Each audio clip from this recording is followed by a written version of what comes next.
The Battle of Hampden was an action in the British campaign to conquer present-day Maine and remake it into the colony of New Ireland during the War of 1812. Sir John Sherbrooke led a British force from Halifax, Nova Scotia to establish New Ireland, which lasted until the end of the war. 8 months later, the brief life of the colony yielded customs revenues which were subsequently used to finance a military library in Halifax and found Dalhousie College. The subsequent retirement of the British Expeditionary Force from its base in Castine to Nova Scotia ensured that eastern Maine would remain a part of the United States.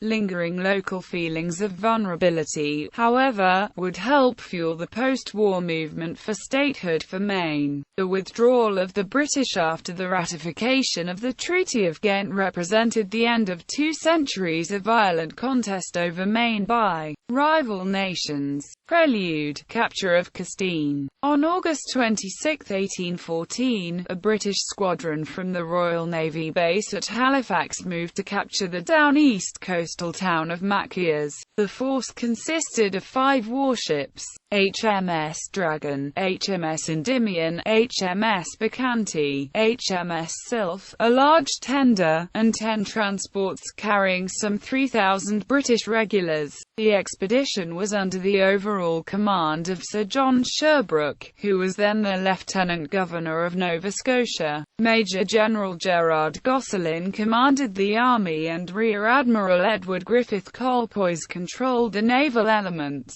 The intention of the expedition was clearly to re-establish British title to Maine east of the Penobscot River, an area the British had renamed New Ireland, and open the line of communications between Halifax and Quebec. Carving off New Ireland from New England had been a goal of the British government and the colonies of New Brunswick and Nova Scotia since British Brigadier General Francis Maclean conquered Maine during the American Revolution. En route, the squadron fell in with HMS Rifleman, and learned that the US Adams, commanded by Captain Charles Morris, was undergoing repairs at Hampden, on the Penobscot River.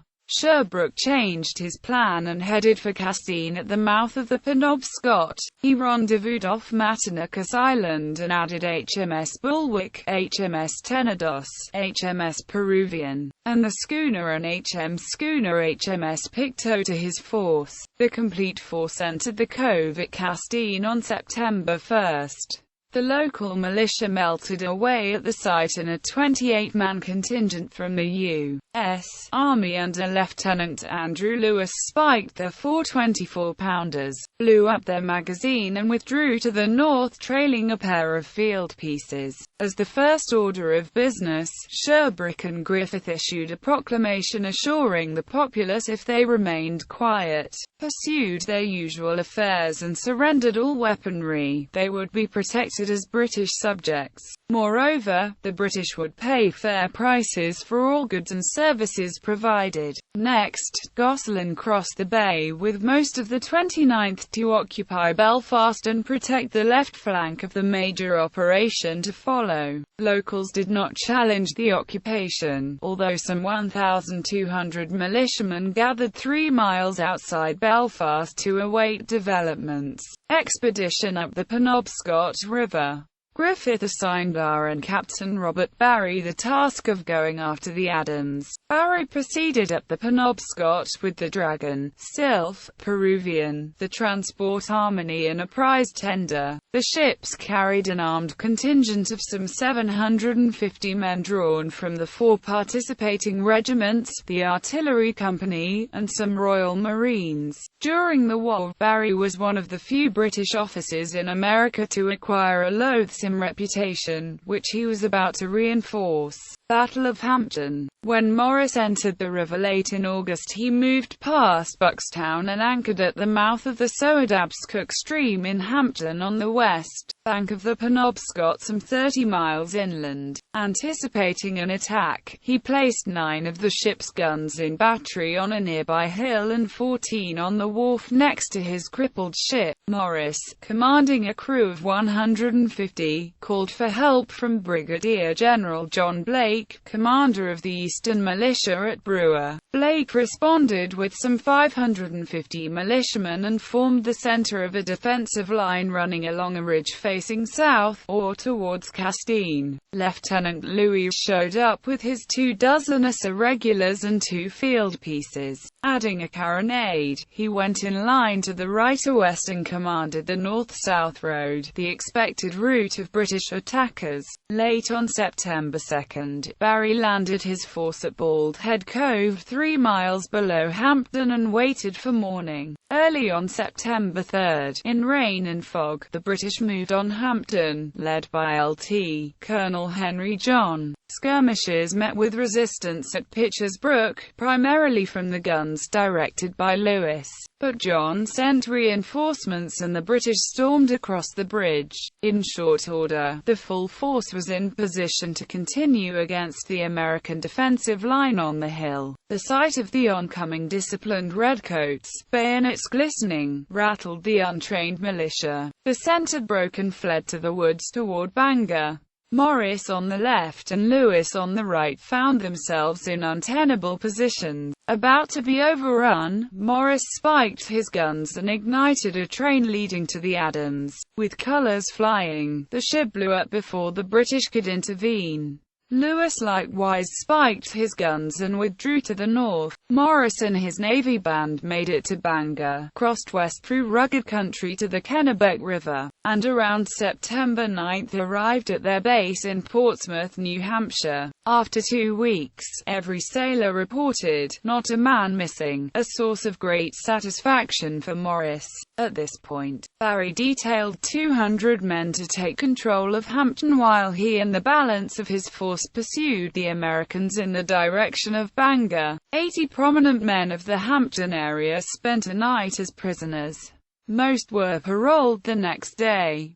Sacking of Bangor in Hampden. Supported by 3 of his ships, Barry entered and intimidated Bangor at midday and called for unconditional submission. Provisions and quarters were demanded and readily turned over, since the Commodore, who was a churlish, brutish monster, according to a correspondent, threatened to let loose his men and burn the town if the inhabitants did not use greater exertion to feed his men. Quote, although Barry ordered a ban on liquor for his troops, some men managed to acquire brandy by the bucket. Accordingly, Barry ordered an officer to destroy all liquor in the town. This set off a wave of plundering. 6 stores fell to the mob and $6,000 worth of property was damaged. Many citizens fled to the woods. "We are alive this morning," wrote a newspaper correspondent, "but such scenes I hope not to witness again.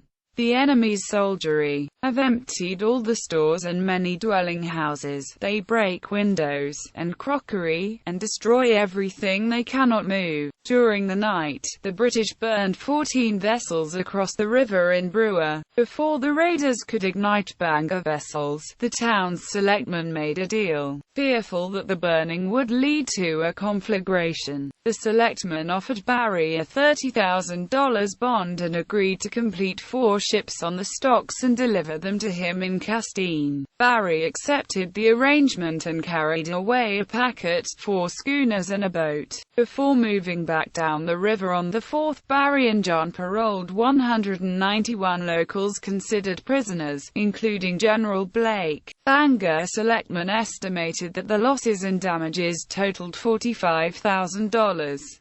The Bangor diversion did not end the difficulties for Hampden. Barry decided to spend more time in the town. Redcoats terrorized the village, killing livestock for sport and destroying whatever met their fancy, including gardens, furniture, books and papers. 2 vessels moored off the town were burned. The rampage prompted a town committee to appeal to Barry to treat the place with a little humanity. His shocking reply summarized his approach. "Humanity. I have none for you. My business is to burn, sink, and destroy. Your town is taken by storm. By the rules of war we ought to lay your village in ashes, and put its inhabitants to the sword. But I will spare your lives, though I mean to burn your houses. Barry did not follow through on his threat to burn houses, but he did secure a $14,000 bond on several incomplete vessels on the stocks in town. The terms required the completed vessels be delivered to the Royal Navy in Castine by November 1.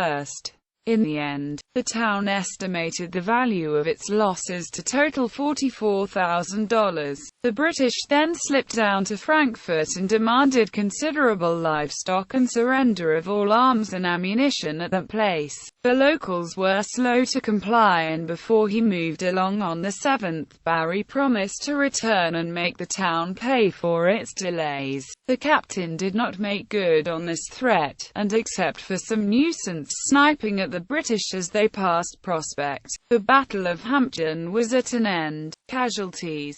The British Army loss in the battle was 1 enlisted man killed, 1 officer and 7 enlisted men wounded and 1 enlisted man missing. 4 of the casualties were from the 29th Regiment, 2 from the 62nd Regiment and 4 from the 98th Regiment. The Royal Navy reported 1 sailor from HMS Dragon killed.